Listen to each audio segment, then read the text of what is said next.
this committee's second public hearing. Pursuant.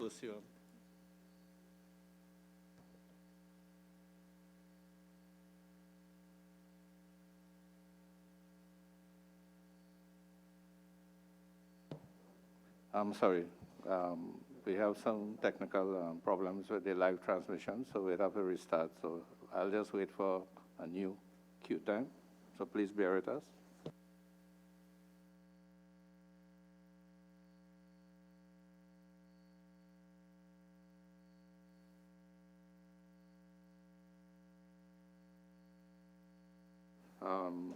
All those present and our viewing and listening audience to the rescheduled 43rd meeting of the Joint Select Committee on Land and Physical Infrastructure.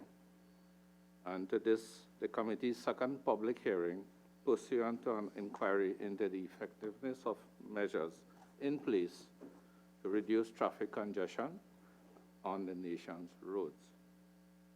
I'd like to indicate that the hearing is being broadcast live on Parliament Channel 11, Parliament Radio 105.5 FM, and the Parliament's YouTube channel, ParlView.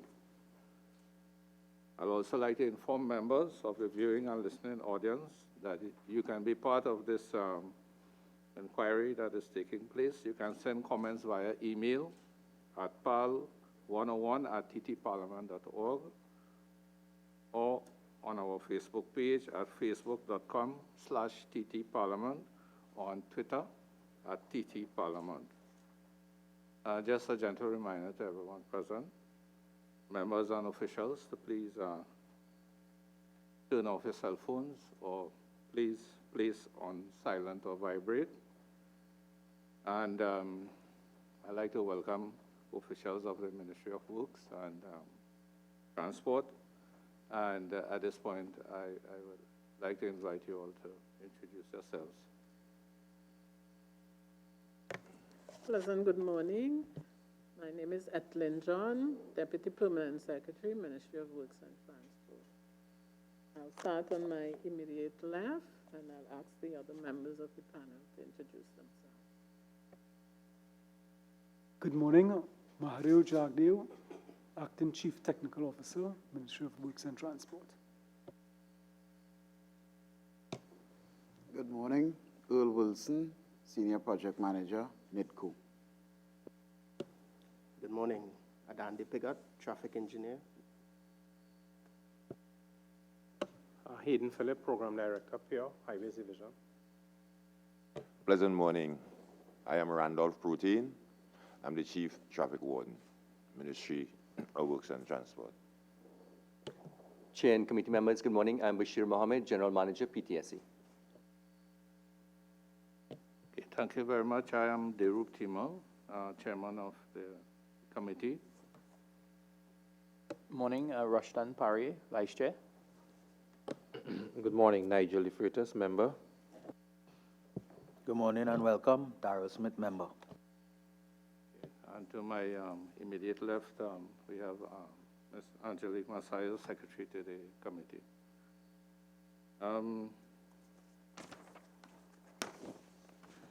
As we begin, I'd just like to remind everyone concerned that of the objectives of this particular inquiry. We have 4 major objectives, and I would just like to reiterate these objectives.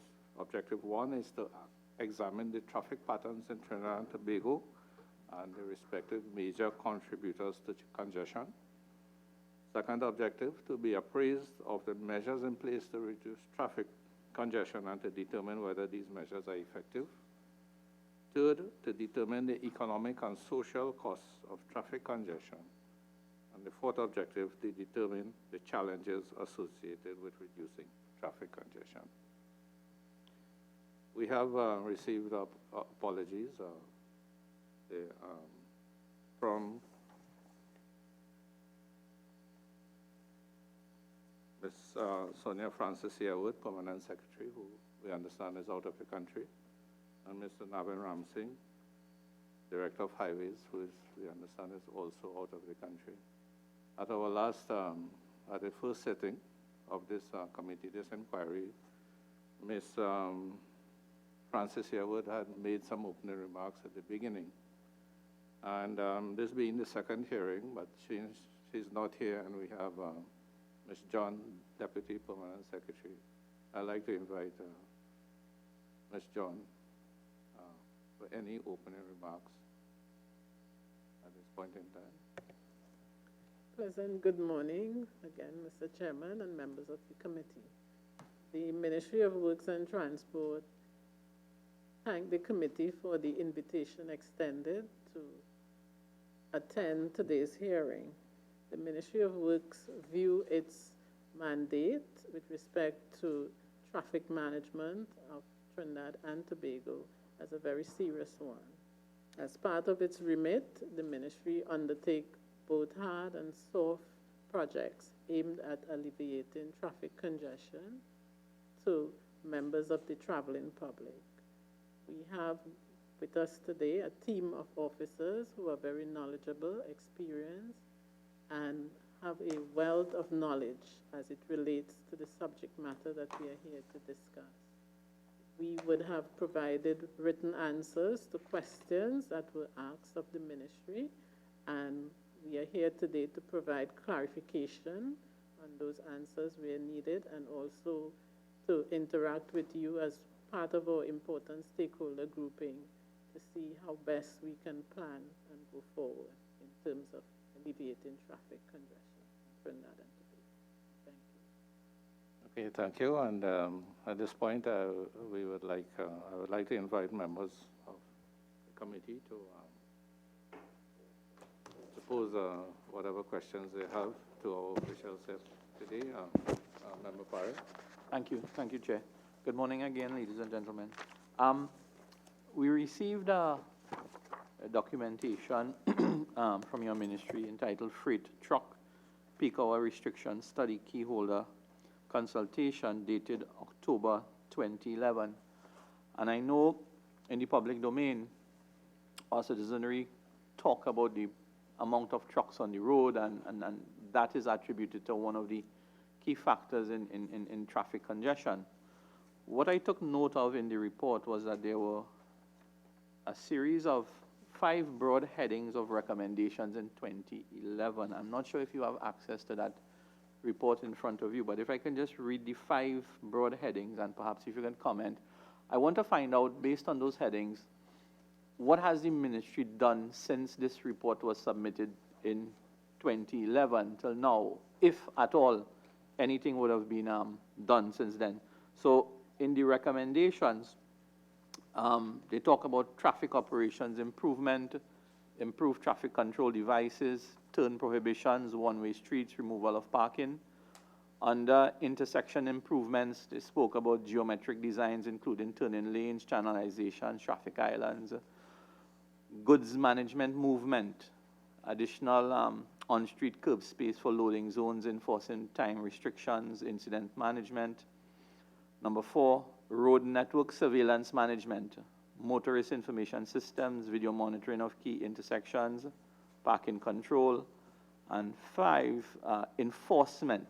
Heavy enforcement must occur in the early stages of a project as to reinforce the need for changes in attitude and behavior. And there's some more details provided. I want to find out, as I mentioned before, since 2011, this report was laid to the ministry. What has been done in terms of addressing these recommendations coming up till today? Sorry. The recommendations are multifaceted, so that there would have been areas that dealt with traffic management of itself, which will be addressed by Mr. Adande Piggott, and there would have been matters concerning to lane turning and improved traffic. We also do enforcement in terms of the traffic wardens on the road, so that I will ask both Mr. Hayden Phillips to speak to respect to road improvements, and Mr. Randall Protein to speak with respect to enforcement. Hi, good morning again. With respect to some of the traffic control devices, Ministry of Works and Transport Traffic Management Branch continuously do traffic improvements in specific jurisdictions, for example, in the regional corporation areas. You have Port of Spain, Arima, San Fernando, Sandy Grande, various areas across the country. You will be seeing continuously since 2011 to now, we have been converting numerous streets in urbanized areas to one-way. It's not solely for the freight restrictions only. We don't look at it in isolation. It will address the freight, but it also adds to mobility and also safety. Safety because we have to take into consideration the pedestrians aspect. When you have two-way roadways in urbanized areas, many a times the pedestrian has to maneuver looking left and right to cross the roadways.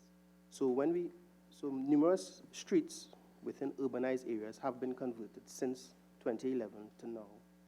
The ministry also developed a national traffic management center where we had monitoring doing video surveillance on the roadway from Anna Street up to, right now, up to Valsean area. We are going to expand to Piaco and also to Couva, that we have an expansion project with that. So that was established in 2012, that monitoring unit. They continuously collect travel time data, and they actually monitor the operations of the freight vehicles from since 2012 until now. So from the report, the ministry did take some things into consideration. The consultation, however, brought up issues that, some wider issues that requires further consultation with respect to the operations of the port, the time where they do the operations, where they get the goods and stuff like that. So from a traffic management perspective, with the traffic control devices, numerous provisions were taken place. And it's an ongoing thing. Because what we tried not to do is to be drastic in some of the conversions of roadways, because it can affect the livelihood of some people who are living. Because, you know, in some of these roadways, you still have a mix between commercial activities and residential activities, commercial and residential land uses. So many a time when you convert roadways, you affect people who are living on the roadway. So many a times we try not to do it in a drastic form, do it more piecemeal, one street at a time, where the effect will be minimal to the people who are living in the areas. How effective has been the ministry in terms of having these consultations with communities that may be impacted when these traffic arrangements are made? In your experience over the last few years, have those things been more of a hindrance in terms of dragging along, or are you seeing an expedited interest by stakeholders in the community to push forward on these matters to, you know, get traffic flowing, safety, pedestrian issues, and so on? What's your experience so far? Well, I would say there's a mixed views. You'll have certain, when we do consultations, it involves councils, law enforcement agencies, representatives or members of the Residents Association, taxi drivers, maxi taxi drivers. It's a very expansive. To be honest, many people, the various groups have various interests. When you improve mobility in certain areas, many a times the commercial aspect have issues with it, because many businesses, especially in the Port of Spain area, thrive on the congestion. You have something called impulse buying, where they put fans, chairs, stuff on the outside of their business places, hoping that because of the slow movement of traffic, people will come outside and purchase some of the merchandises. So we have mixed views. You have the residents who they would like to see improvements in the area, but they don't want fast-moving traffic. in the areas as well. Law enforcement, they want to ensure that proper laws are in place to enhance mobility and also to control indiscriminate behavior by motorists. So when you look at all the various stakeholders, well, obviously the maxi taxi and the taxi associations, they would love to move much freely through the road networks. So when you look at it, I would say it's a mixed view. The public wants to move quickly. Businessmen want you to move a little bit slow so that you can have impulse buying. And they will also like to have a lot of parking facilities, roadside parking, so that, because many a times they didn't provide parking for themselves within their facility, so they depend on the road network system for on-street parking. So you have conflict a lot when you're trying to make positive changes for all within the urbanized areas throughout the country. So it is effective, but it is sometimes challenging through the consultation process. Just before we move on, lastly, Mr. Piggott, what is the next step then in terms of moving forward? Taking note of the challenges that you have now explained to this committee, what is the next step? What is currently being looked at? What is currently the ministry doing to provide some solutions to those issues? And do you have any kind of time frame in terms of whatever conversation may be happening in the background, if any, to address those concerns that you have now stated? Yes, the ministry at present is undertaking, we are looking into the National Transportation Plan. We need an overarching policy framework of what we like our transportation system to be like, right? From that framework, we'll be able to know what type of society we would like to have. Is it a car-oriented, private car-oriented society, a public transportation society, a walkable street society? Whatever society, whatever comes out from that study, we'll be able to go forth with. Having that National Transportation Plan could guide us on all these decisions that we are trying to make for, especially for the urbanized areas. We need to have that vision, that policy for the urbanized areas in order to go forward with. So that's the number one thing that we are looking at. But consultation is something that we never cease to have. We must always consult. We gain a lot of information from the general public and also ideas of what they would like the urban areas to be like. So we'll continue doing the consultation, and also we are also working with the National Transportation Plan. Thank you, and again, welcome to all. Thanks for providing the information for the committee. This government has been pushing through all its agencies and ministries to make decisions based on research and data and information, right?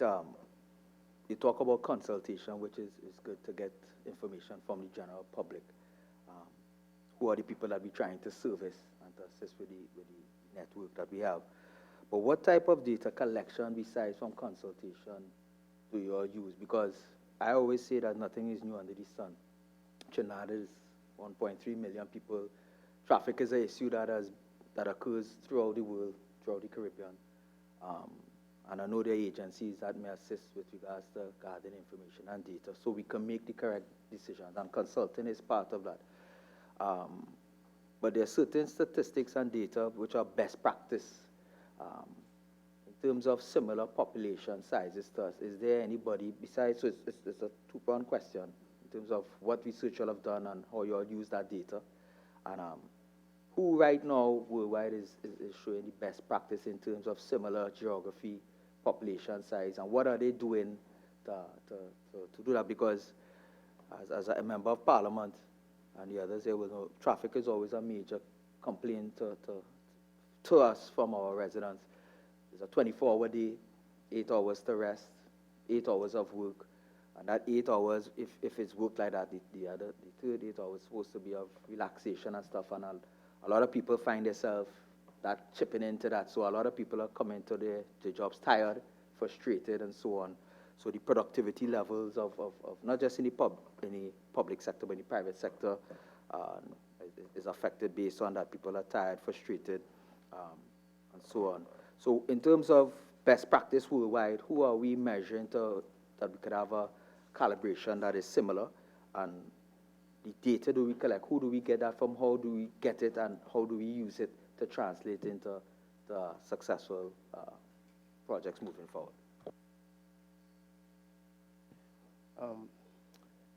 Every project the ministry undertakes from the various units, highways division, pure unit, traffic management branch, data is collected before.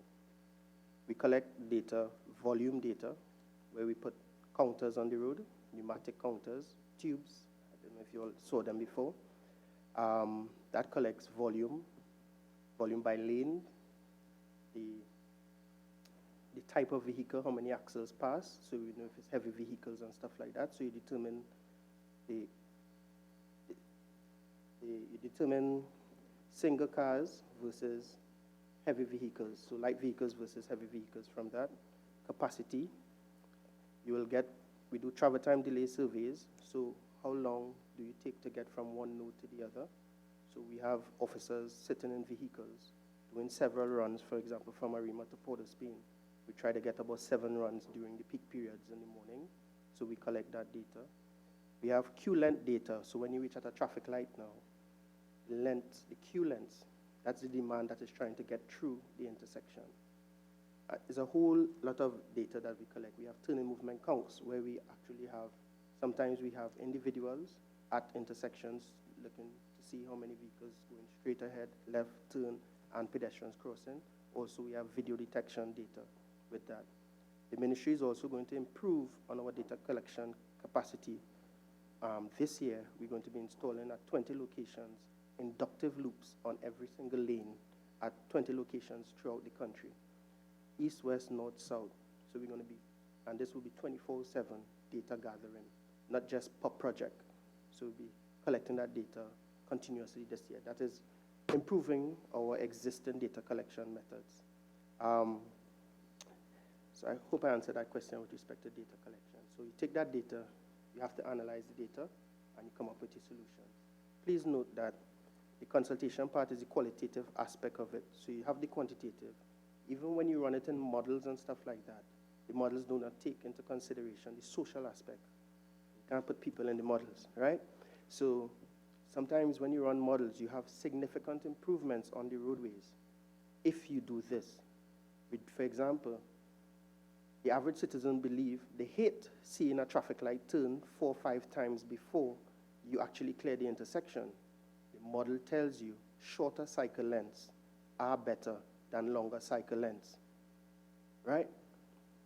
Times before we had shorter cycle lengths because, picture it like that, let me break it down. You have 2 minutes, 55 seconds. That's the maximum time you could get on a controller traffic light. If we max it out to 2 minutes, 55 seconds cycle time, you at the red line, at the stop line, you have to wait 2 minutes, 55 seconds again to get through that intersection.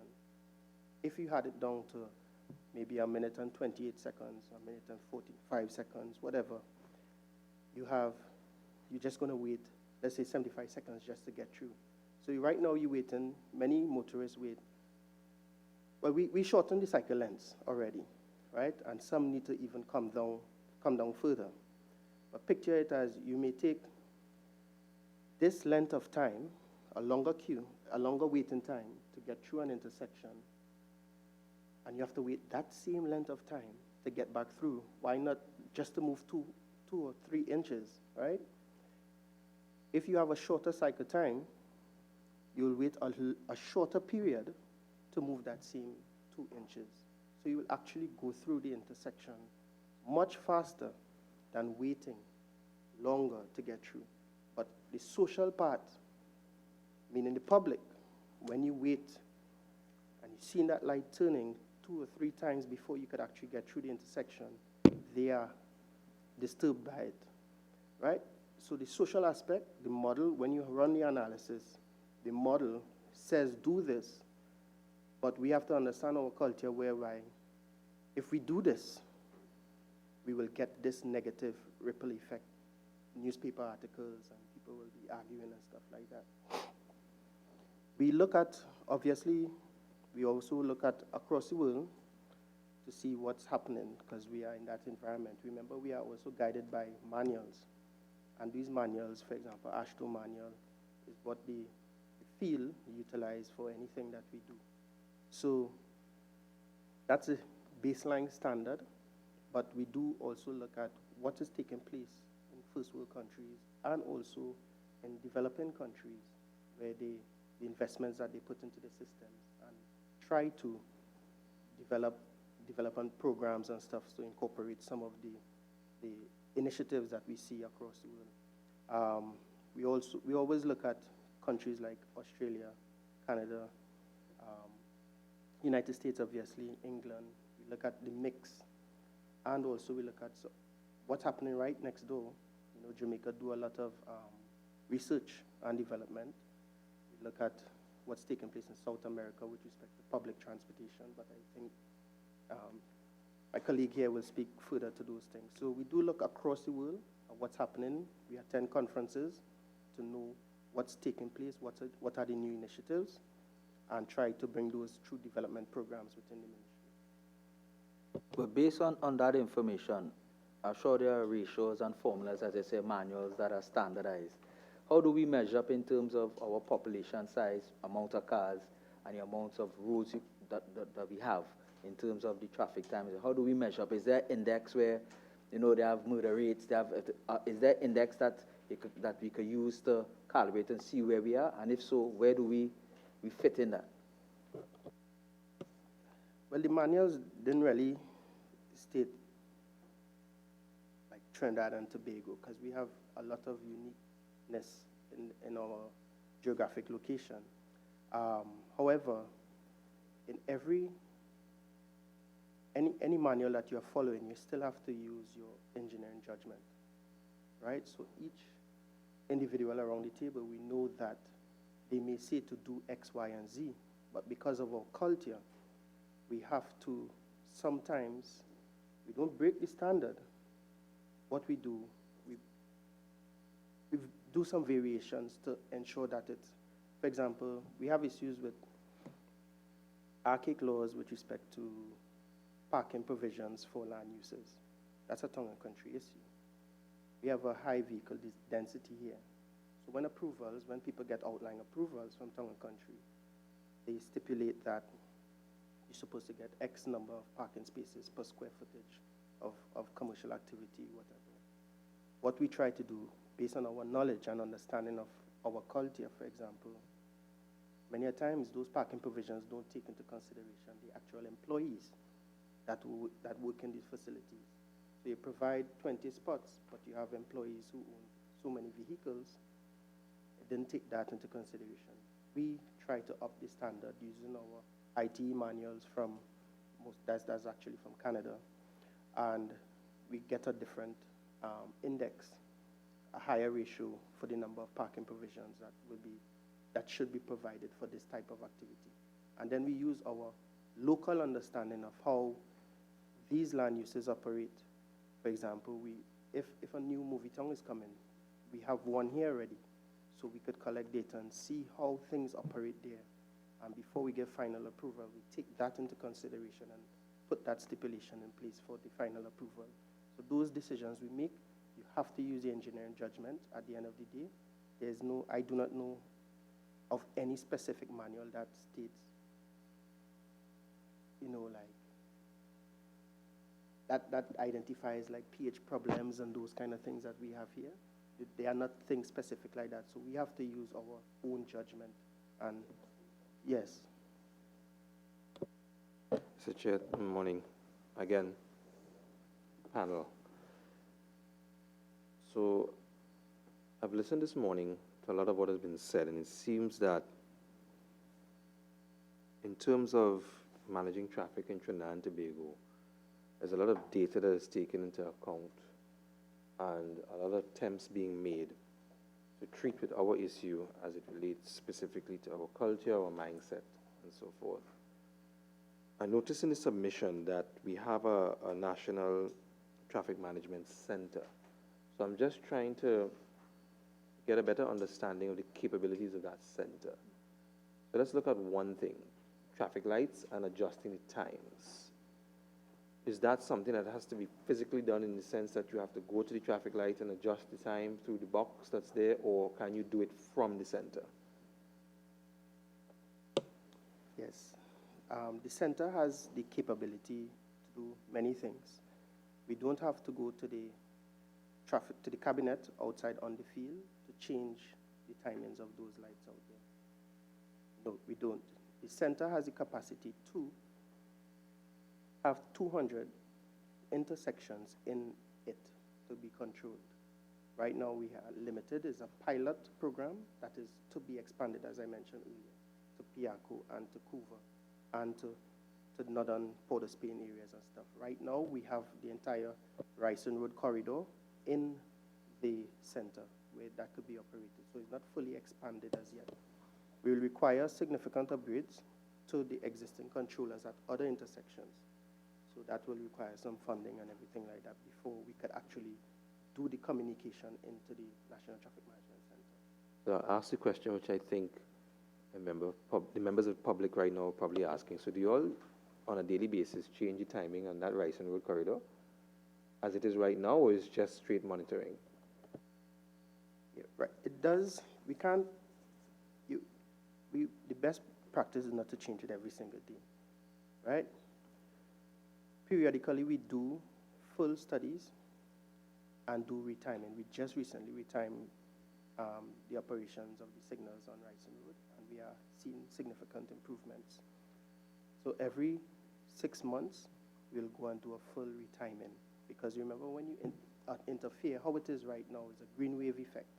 You all don't see it, but because we have other issues to deal with. But from the minute you touch one intersection, you affect every other intersection. So you cannot do anything in isolation. You have to do you have to do a complete study and upgrade every single intersection so that you could have the flowing through all the intersections. So we don't interfere with it day to day like that, no. I understand what you're saying, but I'm thinking of it from the standpoint of a bottleneck. Ryson Road is a bottleneck, point blank. When you're coming, what you have is two major roads coming together, and then you hit this two-lane traffic in Ryson Road for an extended period, and then it opens back again, when you're heading out east. And most people would tell you Ryson Road almost any time of day is traffic. And that's because of the bottleneck. And the reason I was asking about that capability to manage the traffic lights remotely is because with all the data that you're collecting, we should, at this point in time, be able to tell exactly when there's a large amount of cars that's going to be moving through that bottleneck, and therefore have it down to a science to know exactly how you need to fine-tune those traffic lights to allow that traffic to move. Because as far as I could remember since I've been driving, there are two things that reduce traffic in Trinidad. That's policemen by the traffic light and school is out. When a policeman is by the traffic light, you're going through the red and he's just clearing. Because like any bottleneck, if you have people moving out at the tail end faster than coming in, then you clear the pipe. So that explanation that you gave with the timing, 2 minutes and 55 seconds, in my mind, when I'm working it out, I assume that if you have a shorter period of the light at the tail end, which is right after the Hyatt there before Brian Lara Promenade, but coming into Ryson Road, it's a little longer wait. Then you have people exiting Ryson Road who are going east much faster than coming in. And Ryson Road, therefore, once you adjust all the traffic lights in between, should be able to remain clear. And that's why I'm saying, if we have this data over a number of years, how come we are not getting it right just yet from a scientific method to know exactly how long those lights need to be on Ryerson Road to make that bottleneck. There are other bottlenecks in the nation, but that particular bottleneck easier to get through. Member, he spoke about the soft measures, but we already saturated. So the soft measures alone wouldn't be successful. So along with the soft measures, we have been looking at hard measures to combine with them to get some success. And right now, okay, if you notice, Ryerson Road, the capacity of the road is too small. You have a lot of pedestrian vehicle conflicts. And if you have a traffic light with 2 lanes on Ryerson Road, every time that traffic light goes, you probably have like 600 vehicles per hour, 1 lane, 1,200, 2 lanes. If you have 3 lanes, 1,800. So it will actually take advantages of the gaps earlier before the traffic congestion actually take place. So what we have been doing over the years systematically is widening the whole road network. So if you notice, for the past year, 10 years, we would have started on Ryerson Road. We have reached Mausica, in Arima, Shogunas in Port of Spain. Right now, we have a project that's supposed to come on stream most likely at the end of this fiscal year or the beginning of next fiscal year to widen Ryerson Road. We did our traffic studies, and we first want to go with the eastbound lane, starting at the stadium here, 3 lanes in both directions, but we're starting it in phases, which we have been doing systematically throughout the country. So we'll be starting at we're looking at traffic management measures, which will be, okay, we're looking at 3 lanes from the stadium, and that loop that causes a lot of problems here, we're trying to fix that loop. We're trying to, which we have to do consultation still. Instead of you coming and going to Movie Town, which causes a lot of traffic, we're looking at a right turn from the stadium into Movie Town. But then we have to meet with the Movie Town people to ensure that their traffic system works with ours. We would have had 2 walkovers, C-lots, which would have taken off some of the time for that pedestrian conflict. Right now we're doing the outside here, which again will give us some more time on the light, and together with this widening. As I say, this widening basically would be 2 phases. The first phase will be from the stadium to Sackville Street, because we already have 3 lanes from Sackville Street, all right? And we're doing this throughout the country, all right? Some of the stuff that we're doing, not only in Port of Spain, it is easier in central and south where we have the whole state lands, Caroni lands. So alternate access is a key, one of our strategies also. So people living in south will know about the M2 Rim Road, the M1 Tasker Road. In Gasparillo, you know about the Gasparillo bypass, Shogunas bypass, and most recently the Valencia bypass, and even the St. Helena bypass. All these were strategies that put in place because of the amount of traffic that we have, and they all have been successful. Funds, people who know about Central would realize that most people, we got a lot of ease on the highway when we did the upgrade to the Southern Main Road. Southern Main Road was 1 lane. Then you had a license in office. Now you have 4 lanes. It's like a highway from Washington Junction to the Caroni Bridge. We have designs already completed, just waiting on funding to continue that same network to go to the bird sanctuary, including a whole upgrade of that interchange, right? And let me go back. We have been looking at what we have been doing. Whilst waiting on a national transportation plan, we have been doing studies at areas where we have a lot of traffic. So we'll have separate studies outside what is coming with the national transportation. So anybody can remember Prisal walkover, all right? Prisal interchange. It used to actually take about 40 minutes to get from one side to the other. Now it's like 3-4 minutes. So we did designs and upgraded that whole interchange. Then we keep coming west. Well, north say, we upgraded the Freeport. Right? Again, what used to have in Freeport is traffic back up on the highway, very dangerous. They couldn't get into Freeport. We upgraded that. It wasn't to the extent as Prisal because it didn't have the real estate to do it. It didn't have the land to do it. Right now, we would have done all designs and everything completed for the Monroe Road. But again, we have a few land issues. So once we sort out those land issues and we get the funding, and at present, by the end of the month, you would see we will be opening a new at-grade interchange, what we call the Sugrim Trace area. You wouldn't see it, you pass any highway, you see work going on there. But there's a phase of work that started from the movie town inside Chaguanas there. So what we have is 2 roundabouts, one at the Endeavour Road, one almost in the middle of the movie town and Price Mart area, and lower down now, which is going to finish that first phase and make it what we want it to be.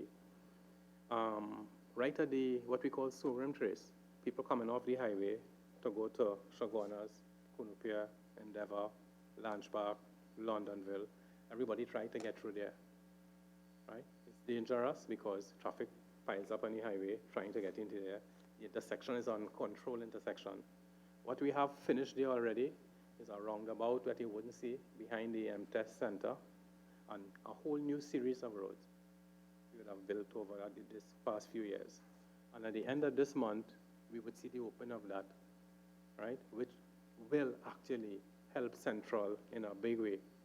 And what we find happen by doing our studies in Central, what we realize, most of the traffic that is on that highway, or the southern main road, is basically, Chaguanas is divided into 2, the Uriah Butler Highway. And all people want to go to do is get from east to west.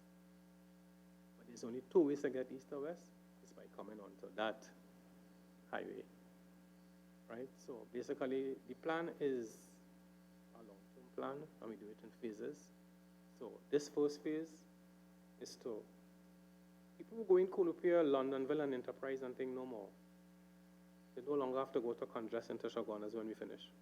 We'd have built what we call the Sugrim Trace, a new road that takes it to Endeavour, all right?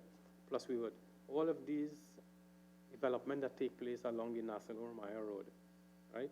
In order to deal with that traffic, we'd have expanded the interchange, something like Presal, which will cut down on the traffic and give people a lot of alternatives to go different places. It should culminate with overpass at Brentwood and one at Sugrim Trace there. That will be the final. But again, we're doing traffic studies in the meantime, a lot of video recording, looking at what happens with the traffic. Because what we realize, because of the shortage of funds that we have, the limited funds we have, there's a lot of existing infrastructure that we can upgrade, right? In doing Sugrim Trace is basically an old Tasker Road with an old train line bridge. Expanding that was much cheaper than building a new highway. So that's what we're looking at. So there's lots going on behind the scenes, and we see it coming on in a systematic way. And we're doing it all over the country. As a matter of fact, in front of me, which we sent to you all, there are 18 hotspots we actually did traffic studies, okay? And as the traffic engineer was alluding to, you know, something like, if you look at the St. Helena bypass, people, it come like an east to south link. So all these heavy trucks and all these vehicles that coming from the quarries, etc., heading south, normally will come down the Churchill Roosevelt Highway, and they have to go by Grand Bazaar. So that highway would be a mess. Because of this alternate, they go through either Mausica Road, either they come from San Rafael, or they go through the airport. And they could bypass, right?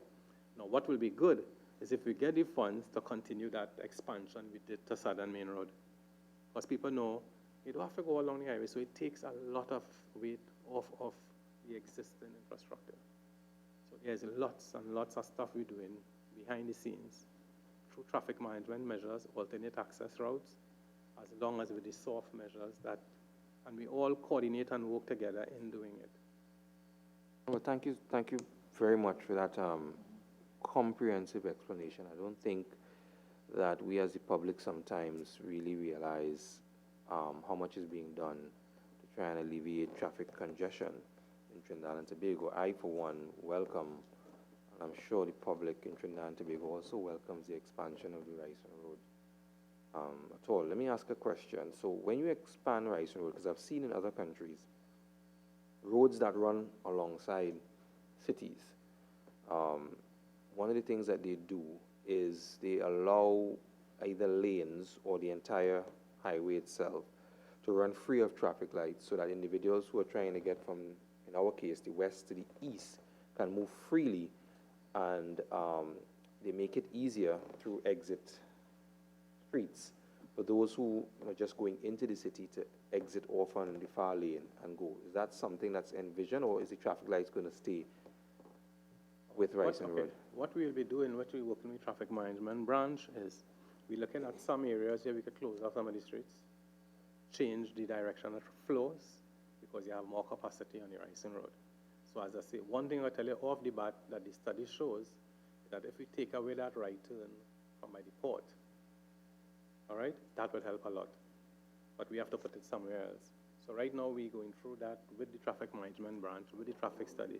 Wouldn't work better there? I know exactly, we all know what you're talking about by the stadium. All right, so we're looking at those options, a roundabout versus traffic lights and change in flow.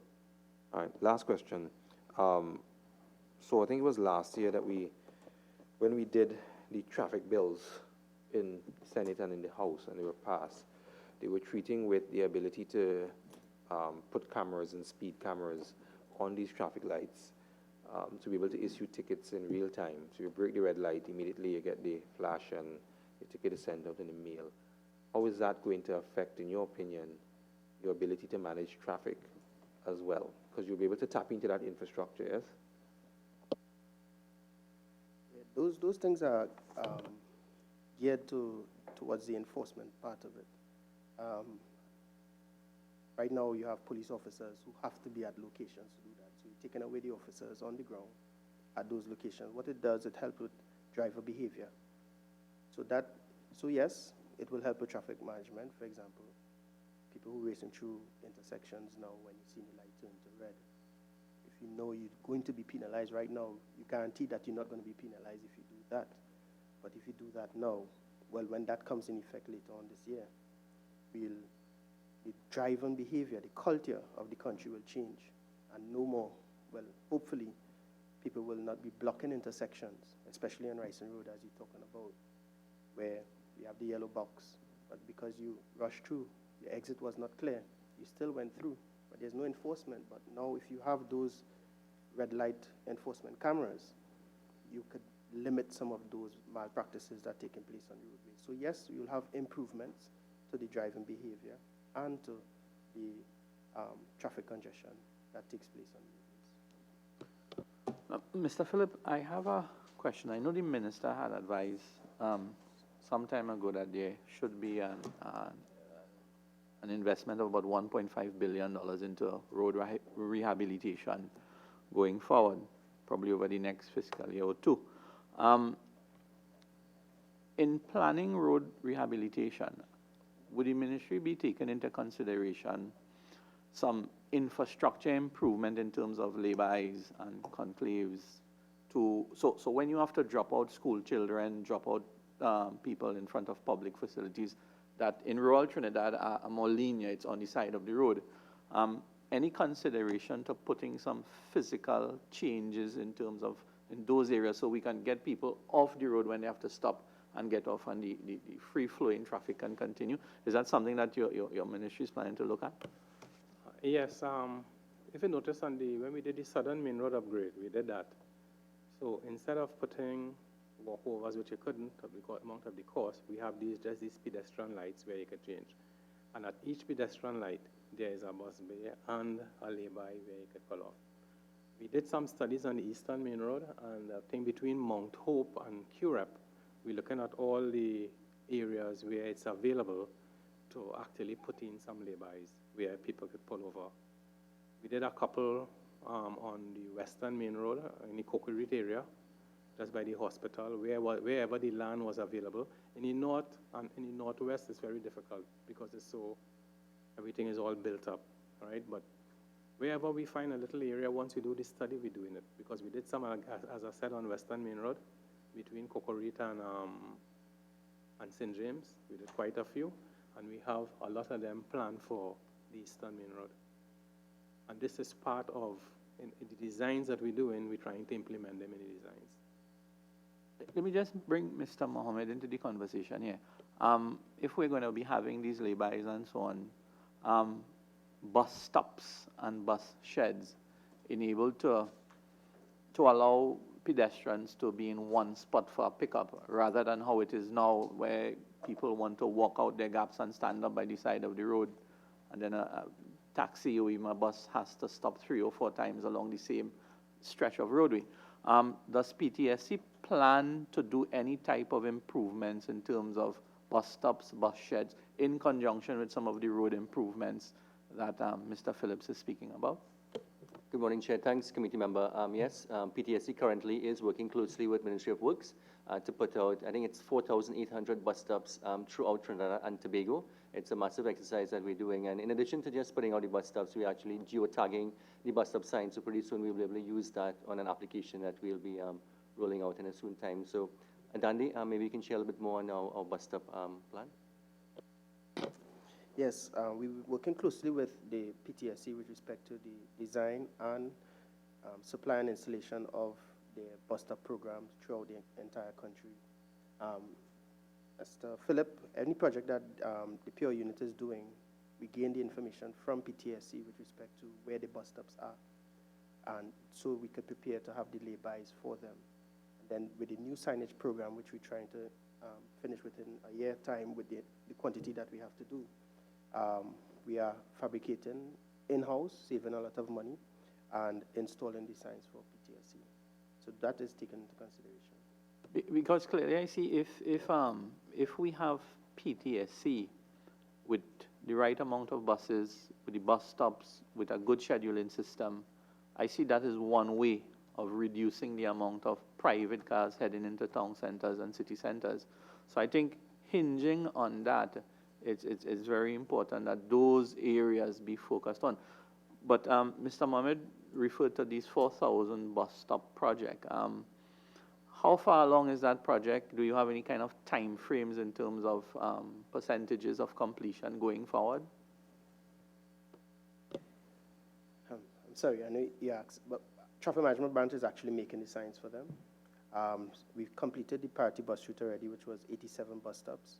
We just finished over 300 in the throughout the East-West corridor and the Central region and South region.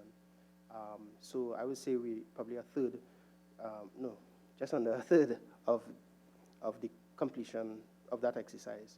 We have a lot more to install. We have a lot more finished, but we're just doing the quality control with respect to the geotagging to ensure that the actual sign is going to where it's supposed to be. So I believe maybe by second quarter of next year, we finish at 4,800 stops for PTSC. And obviously with funding, provision of funding. Just hinging on that question, because we discussed it before, and just to make it relevant, that 4,000, it's 3 questions, is based on what was before. So you'd say it went 4,000, is it 4,000 new? And if it's 4,000 new, what was there before, right? But I think what we were discussing before in certain other islands and so on, a car cannot, a taxi or a maxi cannot just stop, which happens all the time now. We don't have shoulders in most of these areas.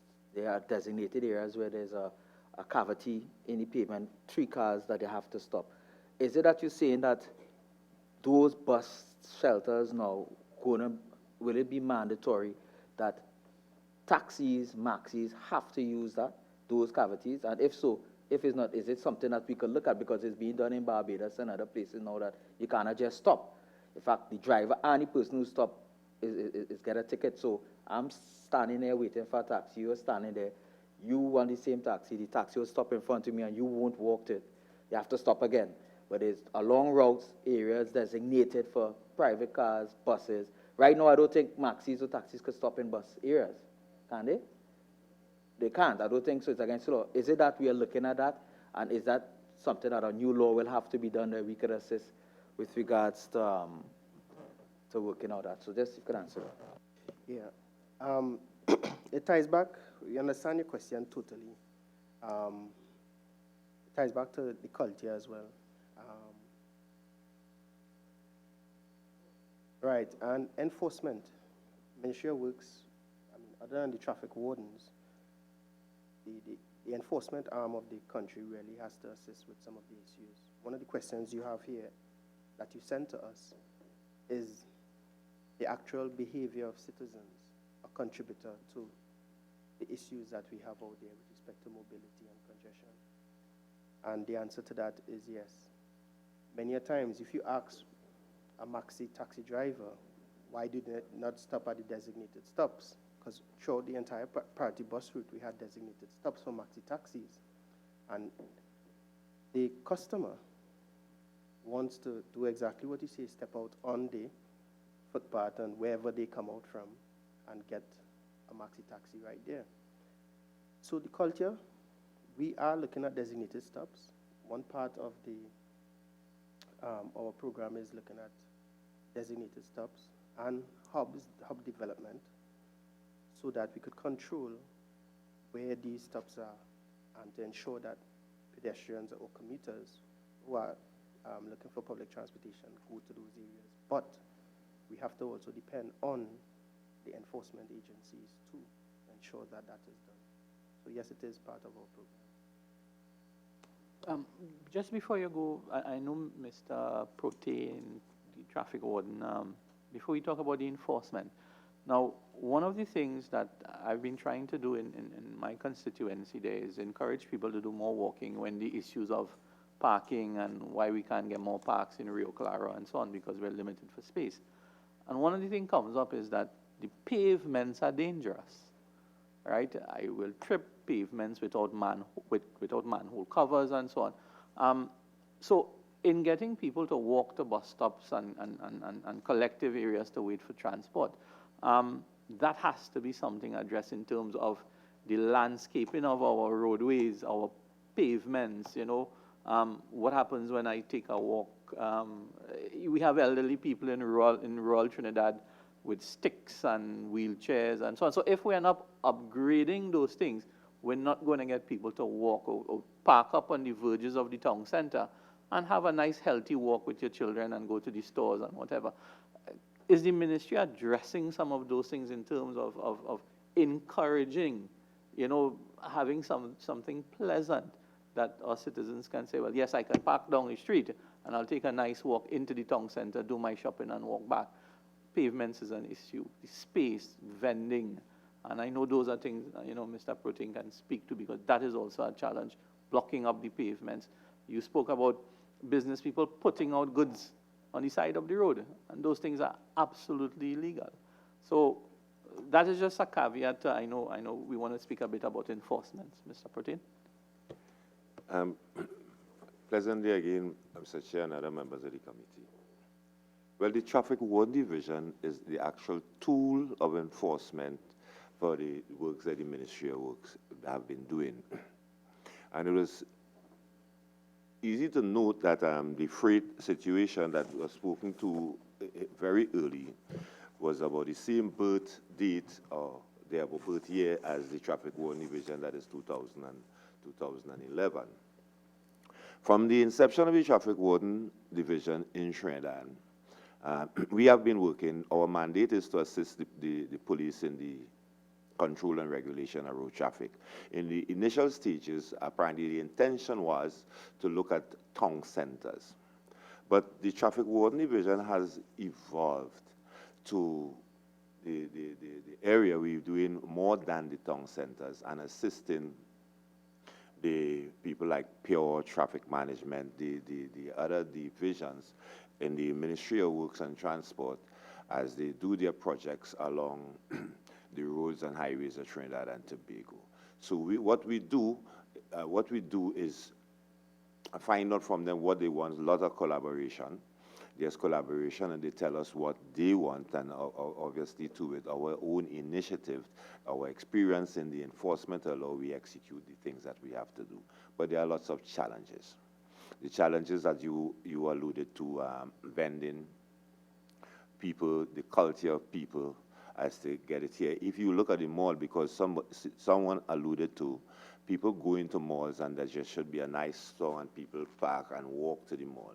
If you observe our culture is even if at the mall space where there are parks provided, people try to park as close as possible to the entrance of the mall. So it has to do, it's a cultural situation. I am aware that law enforcement can assist in creating a variation in the culture. And if we think that we see that we would support and make efforts to assist in stringent law enforcement, of course mixed with some consultation of groups that represent people, so as to get people to do the things that are designed for them to do and to achieve that kind of culture change. But in the meantime, we are doing what the things, the mandates of what we needed to do, what we have to do, and we continue in collaboration with not only the divisions of the Ministry of Works and Transport, but with the police. And let me go further to say, as I reached to work this morning, and it's not even the traffic area in our society, I have a document asking me to provide traffic wardens to do an exercise on Friday instant. It has to do with larceny, motor car, and that kind of thing. So we control the traffic while the police do their thing. So What is your manpower right now? And I suspect there's a shortage as well. What in your determination is that? I would want to tell you, I would not say shortage, I would say depleted. You see, from the inception of the Traffic Warden Division, we have recruited 5 batches, 5 batches that totaled 399 traffic wardens. It's a sad thing to see. To date, we have 140 something. But we are proud of having that, because what is happening, we find the other law enforcement agencies and other like agencies, they are feeding on the people that we trained or have trained. So they feed on us. As a matter of fact, as recent as the 24th of last month, we lost to the municipal police, we lost 25. And in the intake prior to that, we lost 20-something. So we believe that we are doing a good thing at the Traffic Warden Division and preparing a stepping stone for other law enforcement agencies. So we feel proud about it. We think it's a positive. It suggests to us that we are doing something good. However, I'll tell you, the ministry is not has not turned a blind eye to what is happening. As we speak, there's an intake. We expect to have an intake shortly. We have an assessment examination on Sunday, 12 Mother's Day, to recruit 100 more, and we hope to to recruit another 200, so as to bring this back up to 30. We have created the kind of impact that we on the landscape that people seem to want us, because we are always written and be told about the good work that we are doing. There's a heavy demand for us, even on weekends, public holidays. There's a demand for us. So we believe that we are doing something good, and we understand that we are the tool, the other departments, and our mandate is to assist as best we can in the enforcement aspect of the ministry.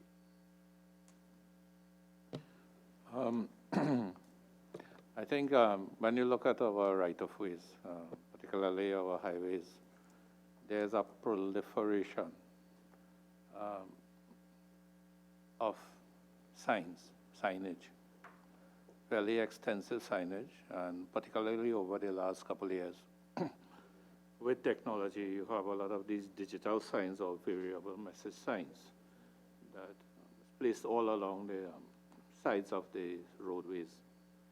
The committee was trying to assess, with such extensive signage and the human factor that is involved as you're driving, obviously, your eyes are drawn towards these screens, it's drawn towards the signs. And other than the safety aspect of it, how much does this really contribute to traffic congestion. I know we specifically asked the question in the questionnaire to you, but I think you indicated that we haven't really initiated any research per se. But how much are we in control of this situation? Because I think it tends to suggest, yes, people are going to read the signs, they're going to be attracted by it, and every second counts in peak situations, and it would tend to suggest, yes, it does contribute to traffic congestion. And how much is the ministry in control of these signs that are going up on the highway? Is there a process? An application is being made? Is the ministry involved in the approval of those signs, in the standard of sign that is being put in? Because in high winds, you see some of them just collapsing and all of these things. Who benefits from it? All these marketeers who are charging persons to put up signs all over, is the ministry a benefactor of those, of part of the revenues from it? How is this whole thing being managed and the effect it has on the congestion? Any views on that? Yes, the electronic billboards is not just only congestion we look at, it's distraction. So one major part of the Ministry of Works and Transport is safety on the roadways. We have numerous issues with them. The control aspect, it's a structure on land uses. So it's a town and country issue. The ministry has responsibility with the reserve, the highway reserve, and we've already served notice to the few owners of the electronic billboards in the road reserve. Majority of them that you see are in private lands. They require approval from the Town and Country Planning Division, which we don't have control of. However, we've developed a policy document that we sent to the Town and Country Planning Division with respect to the size, the illumination, through research, illumination, and the type of information, not information, but the way how it is. You know, you have some that are totally distracting. And we sent that document through research. We look at what takes place in more developed countries all over the world, came up with a nice policy paper, and we submitted it to the Town and Country Plan Division to take into consideration in the approval process if any of the electronic billboards out there came through them. So we did that from our part, but we don't have total control over it. It's mostly a land use. On the digital boards, there are a lot of the static, the boards, fairly extensive. You're talking about some of them 40 feet by 30 feet and all of those things. That seem to be within the right-of-ways. Is it an issue in terms of, is it really an issue in terms of? Yes, we continuously remove them, the ones that are on the reserve, advertising for parties and stuff like that. Most of the bigger billboards, they are on private lands, right? But the ones that are in the road reserve, our routine maintenance program, remove the billboards. But they come back quickly. But we always continuously remove the billboards on the road reserve throughout the country. All right, but other than just removal, is in terms of enforcement, are there any measures that are available to us that could be taken to actually discourage and prevent persons from being so adventurous with our right-of-ways? Basically, in the past years, we would go and take down these billboards once they are on the right-of-way. What these people who put up these billboards, they actually know the road reserve, and they go and pay whoever is the private person. Oh, okay. We went to court and lost that battle. So it's really a town country issue as than they implemented. Chairman, just to piggyback on what you say, I have three questions, but the first one is to piggyback on the chairman. I mentioned somebody saying cooperation, right? There's a meeting that the corporation have every Tuesday called coordinated meeting, right? Do you all attend those 14 corporate? Do you all send a representative there? Because it's not just Tongan country, it's not just local government, it's also WASA and the public utilities when you all pave a road. I mean, I've seen it with my own eyes. You're paving a road and WASA waiting to go and take it up, actually park up waiting there some years ago. So those coordinated meetings supposed to assist with all those issues that you may have, Tongan country, local government, TNTEC, WASA, when they're doing work. Do you all attend those meetings? That's one. I'd like to, the second one is park and ride, which I saw you all launch and stuff. How is that going? Is that assisting with the issue? And the third question is, you all said you all look at different jurisdictions. I know, in fact, in New York, when I was in university in New York, there were times that vehicles, there are different times that delivery trucks could have gone. Now, we have issues with crime, nighttime and stuff. I think part of that period was nighttime. You'll see trucks delivering at night. We may not have that. But we in your research, will have, and I'm just assuming based on when I drop in my kids, rush hour is 6 to 9 in the morning on average. And in the evening, it's 2 to 5. It may be a little later. You'll have that data. Is it that the 5 hours between 9 and 2, that is something we could look at, that delivery trucks could work, and garbage collection? Because, again, going to the local government meetings, you know, garbage trucks slow down traffic heavily on the major roads when there's no shoulder and stuff, and it's just chirp, chirp going behind it. Those 3 questions, if you could answer them. With regards to the meetings with the councils, yes, we do have representation there from the Highways Division, and we take on board all issues that they would raise which pertains to the Ministry of Works and Transport. So yes, the question is yes, we do have representation. With regards to park and ride issue, at the last JSC meeting, we indicated that the ministry is working with the IDB on a pilot project for the establishment of a HOV lane, high occupancy vehicle lane, along the east-west corridor, north-south corridor. Part of that initiative also includes using existing infrastructure like the stadiums as a parking facility, which would encourage persons to park and then use the HOV lane, be it buses or maxis, into the city.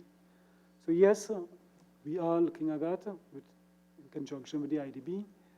And the third question, in terms of the staggered hours for utilization of water trucks, garbage, I believe that will be an initiative which we'll have to undertake in consultation with other stakeholders before we can make firm recommendations on the way forward. Yes, it is feasible, but it will also tie in with the freight study which was done in 2011. Yeah, thank you. Yeah, in one of the responses to the question with the challenges, one of the major challenges that you identified in your response, this is the question 5, challenges, and your response under Roman 1 on page 35. It identifies improper land use as a major challenge, and what you have listed there is private developments are not required to ensure that facilities such as parking, access and egress, access to public transport, etc. are provided.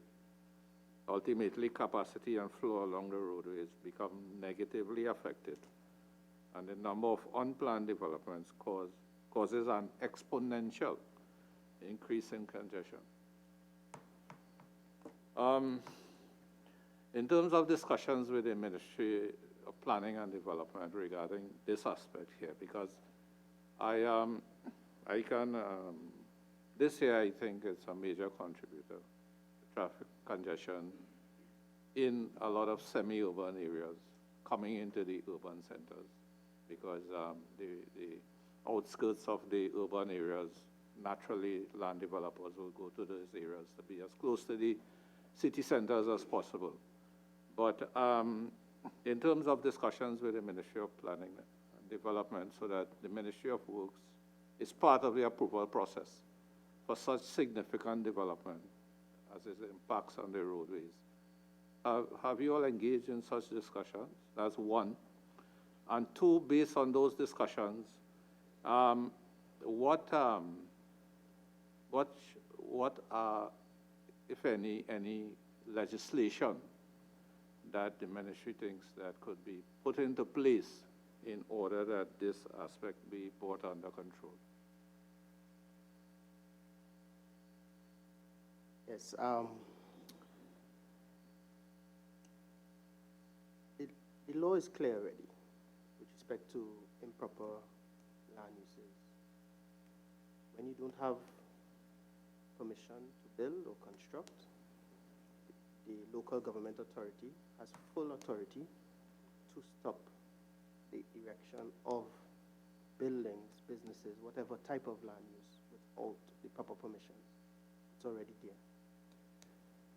The individuals who go through Town Country Plan Division, they get an outline approval.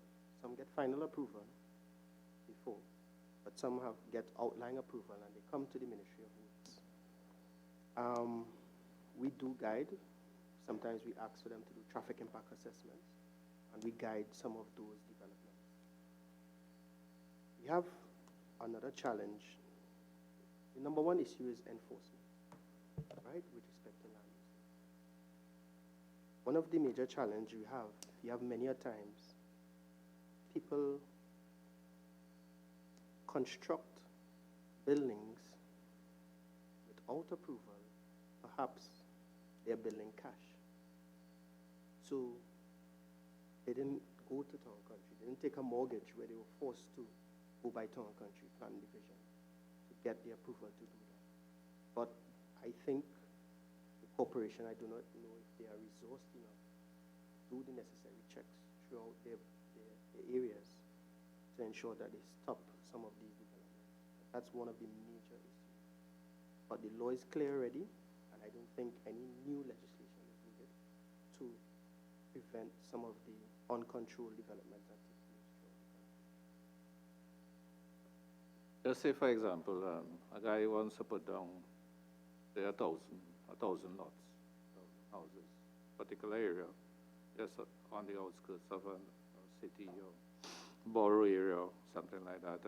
Town and Country, of course, gives outline approval. I know, well, WASA is involved. They have to give outline approval because they have to supply water to development, T and Tech. But in terms of the impact on the road system, the proximity of that development and the impact it's going to have on your intersections and your,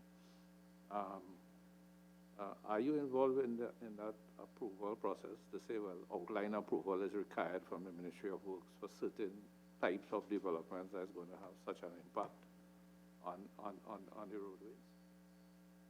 Do you all say, well, Town and Country says, well, you need to get outline approval from the Ministry of Works? Do they specify those things in their? Yes, many a times Town and Country will have on the outline approval. You require approval from Highways Division, Traffic Management Branch, Drainage Division, etc. Many a times that happens. Very few times, I think, it depends on the discretion of the planner at Town and Country to determine who it goes by.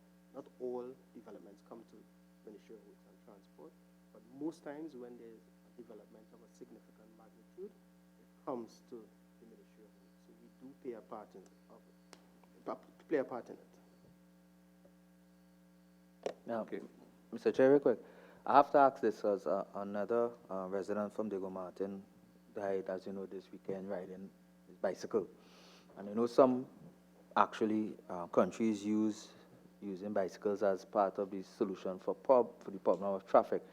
And speaking to a number of my residents, they are very afraid. They say they would love to for the exercise. In fact, a few years ago, that was the way of transportation. Actually, my parents and grandparents had a Big Ben bike, and they always talk about how they used to ride everywhere. That can happen now with what's been going on, and condolences to all the cyclists who have lost their lives on the roads. But are you all looking at improving that aspect to encourage people to ride? Of course, you would have to have, I know you all attempted it around the Savannah, the signage and stuff, and it has been ignored and neglected. I have seen how people with cars have to understand bikes were there first. Cars came after. But people with cars tend to disregard cyclists and treat them as if they're not supposed to be there. Are you all working on any plan or program to assist cyclists that we can encourage people to ensure to use their bike safely, that we can restore that confidence for people riding the bike? That's one. You know, always had an issue too. The second part is, as in Tego Martin, we haven't had an issue for a while, but I know it happens in a number of areas. As simple as it may sound, a little downfall will have some flood on the road. And people use the word flood. I always define flooding as in your home and in your business. I call water on the road runoff. And I think that's the technical word. And roads supposed to actually work as a secondary river towards the main rivers. And so people don't understand that when you see water running in the street, it's designed to do that. And I know sometimes they may go to the drains or the midges and they may have flooding and so on there. Again, it comes back to the coordination with local government and even a different arm, which is your the department, with regards to coordinated drainage. But those two things, in terms of the cyclists and the confidence and having a culture to assist in that, and the quicker runoff, because a little rain and a little flood runoff in the road causes massive traffic as well. With regards to the first question, under the National Transportation Plan, we are looking at a policy direction in terms of cycling, using bicycles to commute to work for leisure time.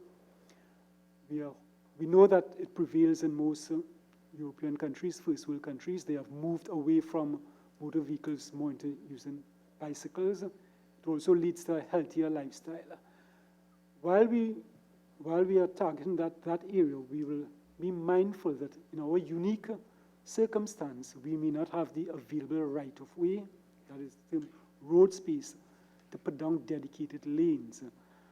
Notwithstanding that in new developments, new roadways, we will try to ensure that facility is provided. We may have to look, as we did, like with the Queen's Park, Savannah, and West, where at certain times we provide cycle-free time, no vehicles on the road at that time. So the answer is yes, the ministry wants to move in that direction. With regards to the second question, yes, at times on the highways division roadways, you get localized flooding. Heavy downpour, the drainage, the culverts may not have been cleaned when it should have been. But yes, we are working on that and cleaning all the underground drains. In addition to that, the ministry would have embarked upon a massive river clearing exercise, so the final stream is clear. So we are looking at that, and with the Highways Division and their routine maintenance program, we are hoping to have all the drains and culverts, slipper drains cleared in time for the rainy season. I'd like to add to that, with respect to the cycling, not to get to work and stuff, as Mr. Jagdev said, because of but recently we would have done a cycle track in Chagarama's area. Yeah, because of all the deaths we had on the highway, we tried to get a dedicated area for the cyclists. So working with the Cycling Federation of Trinidad and Tobago, we actually, in Macarip area, we develop a cycling track with the humps. Everything's with their guidance and their guidelines. So we'd have done that, and we'd have an opening where you had hundreds of cyclists, and they were happy to get, so we sort of keep them off the highway, okay? We also have a project that's supposed to start very soon, which will, see the Western Main Road, which will take us from the old Sharkville area right down to the end of Tetra, where we have the real estate, we have the reserve. So what we'll be doing is like a separate cycle track using red asphalt as we see abroad, so that people it will discern from the road, and that's supposed to start within the next couple of months, I think. And right now, as Mr. Jagdev also said, we're doing designs for the San Fernando, PO is part of the San Fernando upgrade project, which will be the widening of the Lady Hills Avenue from 2 lanes to 4 lanes. Included in that is a boardwalk and a cycle track. So with the new construction, once we have the relevant land space, we are including some sort of dedication for cyclists and walkers, etc. In terms of you spoke a little earlier about side businesses, vending, well, having the stuff. What about these people who actually vend in the road, selling water, newspaper? I see the other day somebody was actually breakdancing in Bryson Road, a Spanish person breakdancing for money, and of course there's the delay now when they have to run down to get their funds and so on. How are we coordinating with the police and stuff to assist, and what kind of damage is that doing in terms of time? Remember, there is no law in Trinidad and Tobago that speaks to the behavior of pedestrians on the road. The best you can do is assuasion. Ask people to remove, and I can speak a lot about that. I came from a place where, the Butler and Sierra Highway, people sell papers, nuts, water, whatever you need, you can get it at that intersection. Or you could have gotten it at that intersection. And the best you can do is assuasion, talk to people and ask them not to be there when it's so and that kind of thing. But they would have committed no offense on the legs. Okay, I'd just like to come back to the National Traffic Management Center, because in your recommendations, to address the challenges, you speak about the expansion of the NTMC and the increased use of ITS. From what I understand right now, the Traffic Management Branch and the center, it's within the Highways Division of your ministry. I'm just asking, in terms of your strengthening of this management center, is consideration being given to making this traffic management branch a separate division within the ministry itself?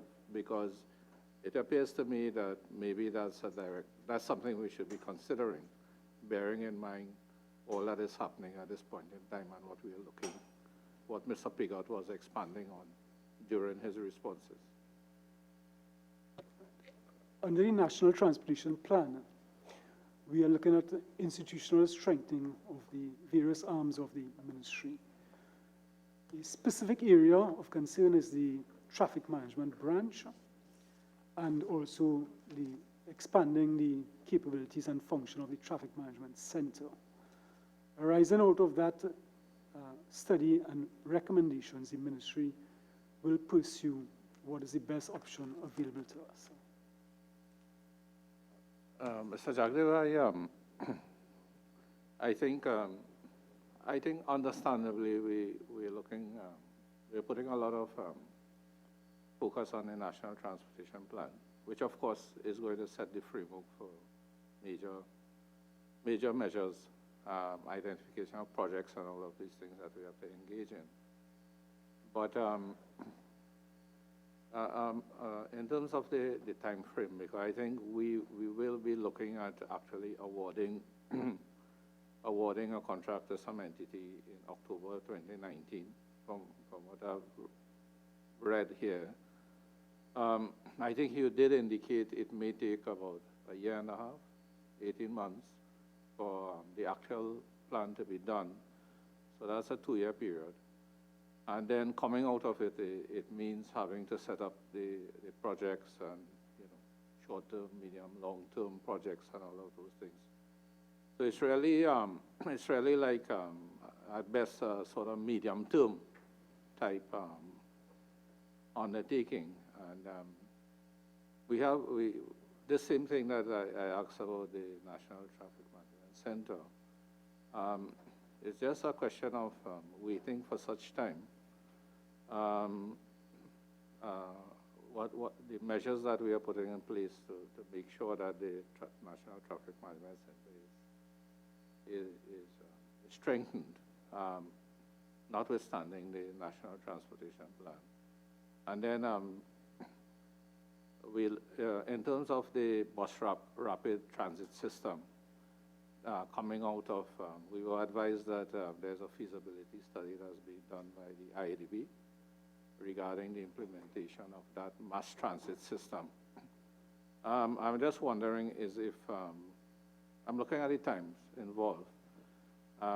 If that study from the IADB comes in, are we going to wait for it to be vetted by the National Transportation Plan, or are we looking to start to implement some aspects of the bus rapid transit system And at the last meeting as well, I think the PS mentioned about that you all were thinking about taking on board the setting up of a transit authority and all of those things.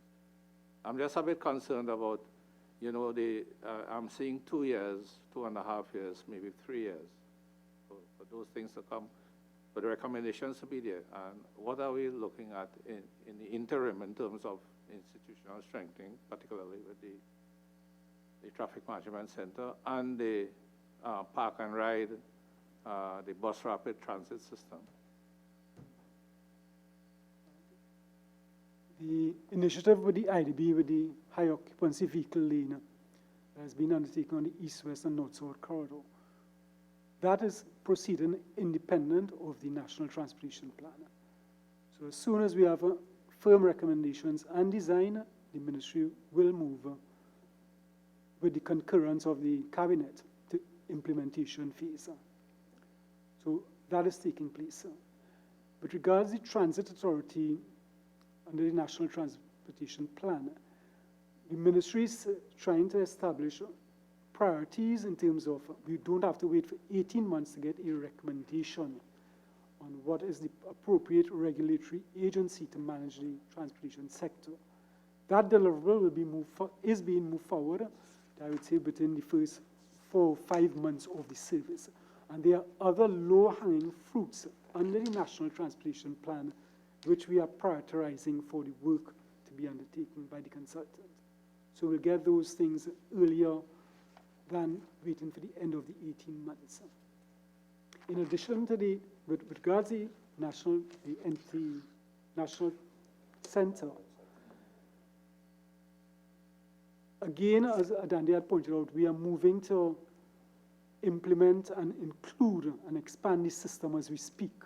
We're not waiting on the NTP for that. The NTP will come in at that point in time and do a much longer vision plan than what we are currently doing. So they would project for the next 20 years where we should be. And wherever we are today in terms of our own initiative, we'll seek to build on that to achieve that long-term vision.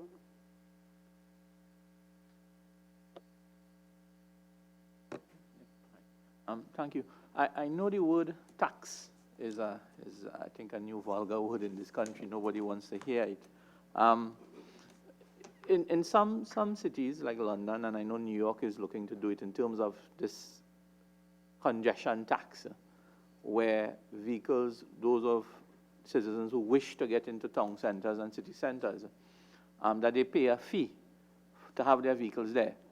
But what is different in terms of what happens in London and what they want to do in New York is that the fund, that tax, goes into a fund that specifically goes towards the improvement of infrastructure, improvement of the transportation network inside the town centers, city centers. Is that something that you think is workable, is something that can assist with alleviating the amount of traffic that comes into your city center, town centers? But as I said, the cost to do it must go into the improvement of the city centers and so on to make it pleasing to those who are coming in via public transport. That is an excellent suggestion, which prevails in a number of first world cities. Yes, congestion tax is feasible, but parallel with that, you must have an alternate and feasible means of transportation for commuters. So if they don't, in lieu of coming into the city, they could use a reliable public transportation system. And that's where the fund comes in, that the tax, that the collection goes into the implementation, the establishments of those systems that can take you around comfortably, conveniently, on a good schedule as well. That's correct. Now, with regards the use or the collection and use of the fund, we will have to depend on policy directions from government in terms of that.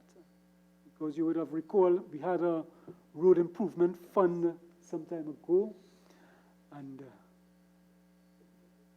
that, again, we took directions from policy directions on the utilization of that fund with regards to road infrastructure.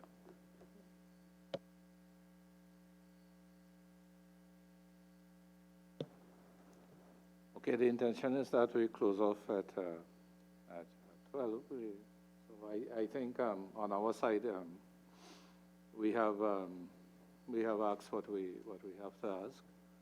And, but before we just formally close, I'd just like to invite any closing comments from any of our officials present here.